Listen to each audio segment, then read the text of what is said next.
Hvis vi ser på beviset for overfladearealet af et omdrejningslegeme, så er det altså den her formel her, vi skal bevise. Omkredsen er lige med, eller overfladearealet er lige med 2pi gange et bestemt integral fra a til b, gange formel gange længden af formen.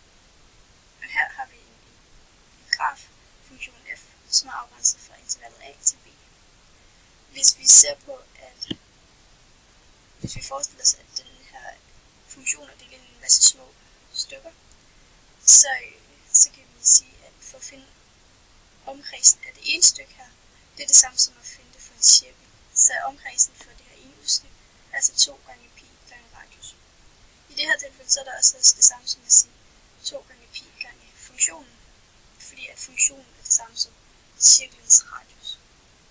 Nu har vi altså så bevist, at som man kan se i funktionen, så skal vi ganges med 2pi for at få for at få den her cirkel.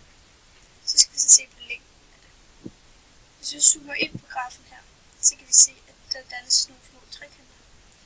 Og der hedder bredden, eller længden, den hedder delta x, højden hedder delta y, og hypotenusen her, den hedder så f mærke af x.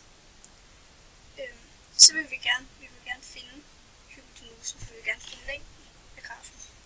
Det er så f mærke af delta y over delta x. Og hvis vi isolerer delta y, for at få fjernet det fra udregning her, så er det delta y lige med f mærke x gange delta x. Så kan vi så se, at der er den her lille trekant her, hvor bredden stadig er delta x, hypotenusen, altså f mærke x, og højden, den er f mærke x gange delta x. Hvis vi så forestiller os, at vi har en trekant, hvor længden er 1, så vil højden så være f mærke x, eller f mærke x gange 1, det er så f mærke x. Så vil vi hjælpe af Pythagoras finde hypotenusen her, og det kalder vi så delta længde. Det er så kvadratroden af f mærke x i anden grund af Pythagoras, og så plus 1, fordi at 1 her. Og så ganger vi med delta x, da vi jo har en trekant, som er delta x lang, og ikke 1 lang. Og derfor så ganger vi med delta x uden for kvadratroden for at gange på alle tegnene. Så har vi altså funktionen, den samlede funktion for et overfladeareal for et delinterval.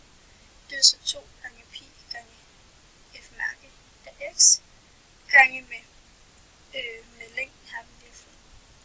Hvis vi så gerne vil have det for alle intervaller, så er det det samme som at vi summerer, hvor at vi så lægger dem alle sammen. Og n heroppe over, det er altså det antal af intervaller, vi har, og x det går så mod i. Vi vil jo gerne have, at x går mod, meget, meget slut mod 0, så at vi får uendelig mange intervaller, for at usikkerheden bliver meget, meget lille. Og det kan vi så gøre, det er det samme som så at sige, at vi tager det inden for det bestemte integrale fra a til b, som funktionen er afgrænset af. Og derfor kan vi så se, at nu har vi fundet den samme formel, som den vi skulle vise i stedet.